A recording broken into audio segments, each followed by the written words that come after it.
Hi guys, welcome back to my channel. This is Divine from Keeping Up with Divine. Thank you so much for coming. If you're a return subscriber, thank you for coming if you've been on my channel before. And if you're new, make sure you hit that subscribe button, guys, for weekly content every Wednesday and every Sunday, 6 p.m. UK time. As you probably know by this point, this is going to be the second episode of the Business Fridays. I'm hoping for this to be a 6-week long series and we can do it a little bit longer if you guys really enjoy it and based on your reaction. Without further ado, let's get straight into it.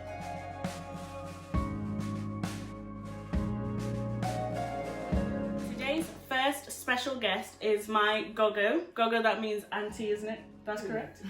Is that right?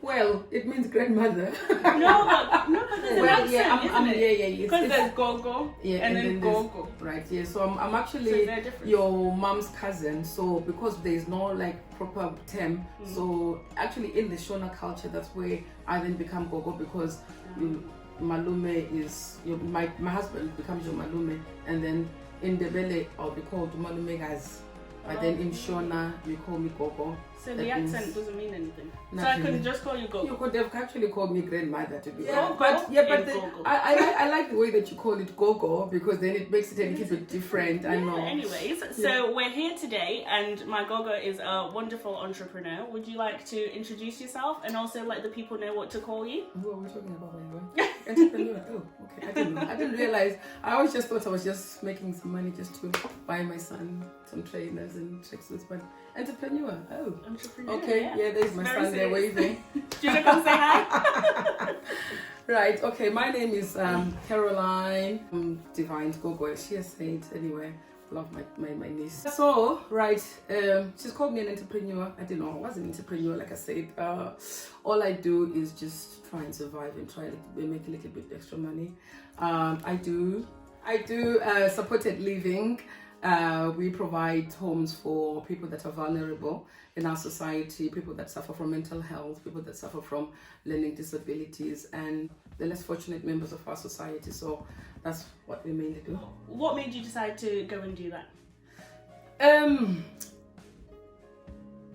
I don't know whether it was this particular business that made me go into business, but the main reason why I went into business, I was working for Rolls Royce, as you know, working 9-5. Hey, no money. 9-5 Monday to Friday. Come back home every evening. Got home about 5, 6, almost 7. And the only time that we had was just to cook, and we had like our meal, and I was so tired. And then the cycle just continues. Asha was doing a few activities, so we'll be running to sports and everything. So in my head, I thought, oh, right, I need to be able to make time to be with my family. And if I'm working at Rolls Royce, I'll never be able to make time to actually spend with my family. So I went into business. So to me, it's an investment into the future, into what we want to do, traveling, doing all sorts of things. So that's why I went into business, to be my own boss. That's amazing. Yeah. So guys, I've compiled a list of questions here, which I'm going to be asking her, and it's going to be sort of an interview style podcast thing for today. You can comment down below, guys, if you have your own answers for these questions or if you don't agree. So, number 1, when did you know you wanted to start a business? I've always wanted to do a business. Ever since I came into this country, which was 2003, I've always tried one thing after the other because I love my time. I love to be able to control what I do when I do. And again, I think what's very important to me is as much as you can do the most powerful job, most brilliant title and everything, God forbid if anything happened to me, this will be the end of it. But I want to be able to leave a legacy for my children. I want my children to be able to carry on something that I've built. I want to be able to build the foundation. When I worked at Rolls Royce, I worked with a lot of young people. One of them, you think he was 21, and he was telling me how his grandfather was leaving him a fortune of. While he was still alive, the grandfather had already transferred 40,000 because tax something in the end. But obviously they owned mansions, they owned houses and everything. So he was going to inherit all that. And I thought to myself, I've not inherited anything. Yeah. So if then I then go, what am I leaving my children? What am I leaving for anybody else? So I started thinking, I have a nice job title, software engineer, and all sorts. We could afford most of the things that we wanted to do, but she's the rich auntie. I'm playing, guys. I'm really playing. Yeah, but I think my drive, really, to be honest, in business has always been, I just want to be free. I don't want to be told by somebody to do it. As much as I work hard now, I work harder than what I was doing in Rolls-Royce, but at the end of the day, I'm doing what I want to do, and I'm the boss. I'm the one who tells me what to do. Yeah, that's true. So do you feel like this is something you kind of grew up with, like when you were growing up? Is this something you saw a lot, or? When I was growing up, this is the funny thing, I've only just realized it quite recently. My dad was always the entrepreneur. He was always trying something. My dad did fancies, he did burglar bars, he did freezes, he did taxis, Makombi in Zimbabwe. I'll put a picture here. Yeah, he did all sorts of things. At the time he was doing it, nobody understood him. Everybody just thought, oh, why does he not get a job? And I thought that as well. Yeah. But when I realized how many things I've actually tried in the past as well, I realized, okay, so I think I'm actually taking this from my dad, because he's always been an entrepreneur. He's never been able to help. He never was able to hold down a job. Nobody could be his boss. So I think that's the thing that I take up to him. So the next question, what are the advantages and disadvantages of being a business owner? Which one do we start with? Advantages or disadvantages? Which is the more of? It's a balance of both, to be honest. It's a balance of both. I'll probably start with the disadvantages so that we can end with the good things in the end. So the disadvantages is, right, so starting on your own business, you are your own boss. That's one, that's good. But that means you have to do absolutely everything, especially if you are a self-made, that's what they call them, self-made entrepreneurs, right? So this is an example that I was going to give, that with Rolls-Royce, when I went into Rolls-Royce, I was given a choice to become a specialist electronics engineer, stay in one department, or go around different departments and see what they do in different departments. I chose to go around and see. So I did project management, I did finance placements, I did all sorts of placements, because I wanted to see how a big organization is run from different angles. So this is my coming back to my point. If you are a self-made entrepreneur, that means you wake up one day, you are a project manager, you are an accountant, you are the HR manager, you are absolutely everything, until your business is established to be able to then start taking on people and being able to pay them. You are doing all those things. So that's this disadvantage. It can be tedious when you're starting. It can be daunting. It can be a lot of hard work. But I did say before we started recording, one of the characteristics that you need to be as a business person is to be able to handle a lot of stress, a lot of hard work, and keep your eye focused on the goal, where you want to be. So I want to be free. I want to be able to do my things when I want to do them. So all this thing that is happening right now, I just count it as, Yeah, guys, I went for work experience with her today, and I am exhausted. I was there for 3 hours and I've had enough. I'm ready to quit the job I don't have. I'm just playing. It was fun. It was fun, but guys, it's tiring. It's not easy. You need to have she a passion. She didn't even do anything. I was driving. I was carrying everything. I don't even know what she's complaining about. Do you think drinking Costa is easy?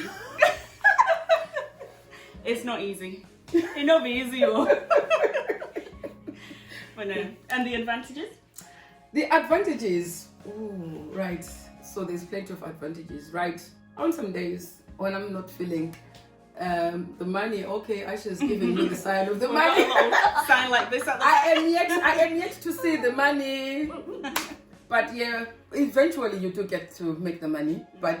And the time, yeah, so you get to control your own time. So there are days where I'm feeling really down and everything. I can wake up at 10, it's 11.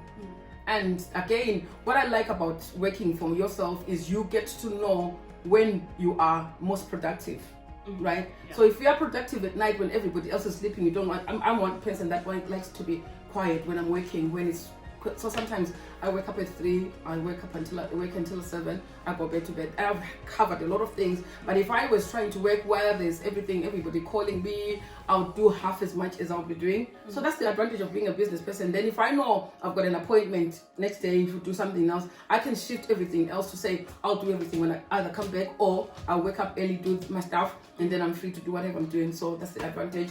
And yes, Asha said eventually we will see the money, I believe. Guys, may I just add, Asha is her wonderful son, by the way, just in case you're wondering.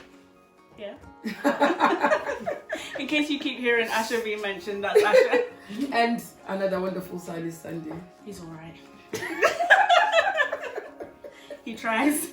Next question. Yeah. What do you do on days where you don't feel motivated to work? How do you stay motivated, and how do you keep pushing yourself to keep going and doing it when you don't feel like it? Right, so yeah, there are some days that you just want to pull the blanket over your head and just stay in bed all day.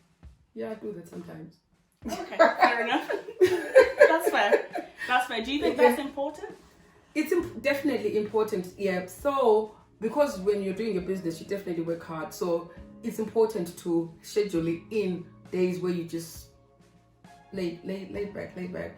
Everybody else can be calling and everything, as long as it's not important. Yeah, we attend it to it later.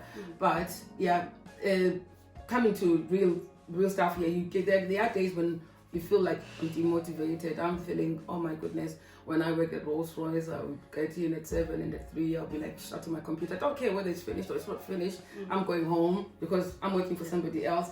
But when you're doing your business, sometimes the work pressure itself just tells you do not have time to be demotivated. Wake up and get going. Yeah. And then the fun bits about if you enjoy what you're doing, that's actually quite good. We see a lot of difference that we make into young people's lives. So sometimes when you're feeling really, really low, then somebody calls you and says, "Thank you, Caroline. You don't even know how much you've helped me." And then that's like a boost. And then there you go. I'm standing up. I'm running. Yeah.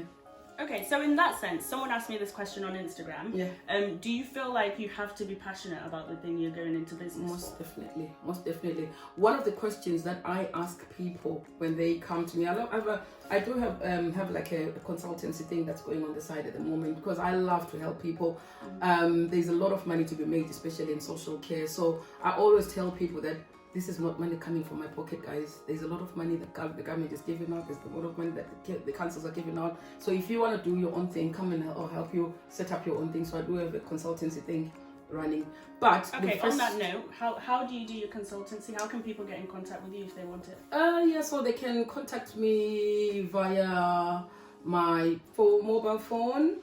Can you send me all the details? I'll put everything down in the bio, guys. If you want to contact her for consultancy or if you're thinking of starting up a social care business, it's definitely a good business to go into. It's a lot of hard work, but it's rewarding because you're making difference in people's life. When I worked for Rolls-Royce, all I did make a difference to was a little bit of machines, a computer work there and there. I never interacted with people directly, but now I see the difference that I make into people's life. We have people coming into us with all sorts of problems. Just lending a listening ear to somebody makes a big difference. Some people have never had somebody sitting down and say, "Tell me what your problem is. Tell me what you've gone through." They've always been judged. They've always been looked at with this kind of eye that says, you are a problem child, you're a this and that. They've gone into fosters, they've been in care homes, they've been in all sorts of places, and a lot of them, they are judged based on paper, because most of the time when we receive like a referral, it tells us this person has been violent, she's been abusive to what.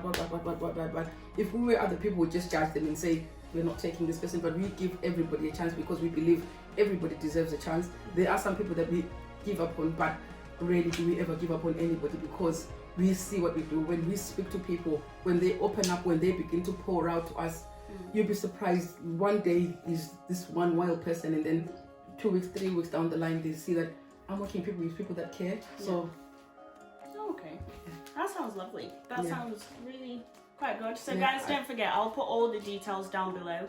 I'll put them over a series of weeks, and if you guys follow my social medias, the details will also be on there. I'll put it all up. So if you want to go into it, this is the lady for you. Yeah, going back to your question, Sorry, yes. does somebody need to have passion for what they need to do? Yes, yeah. That's the first question that I ask, because a lot of people here, like I mentioned, there's a lot of money to be made in social care, and a lot of people will go into it because they think that you'll make money. So I always ask them, why are you going into business? Why do you want to do this?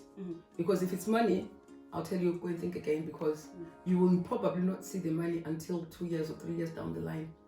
Because when you're doing a business, it's like building a house. I don't know, in England, I've never seen them digging a foundation, but back home, when you're building a house, you first dig deep, make a firm foundation, and then until the foundation is set and everything is in, then you start to build up, and then that's when people start seeing the building growing up. But that's the same as when you're doing a business. So when you're doing a business, you dig deep, you put a lot of sand, a lot of cement, and a lot of bricks underneath that people won't see until it's set.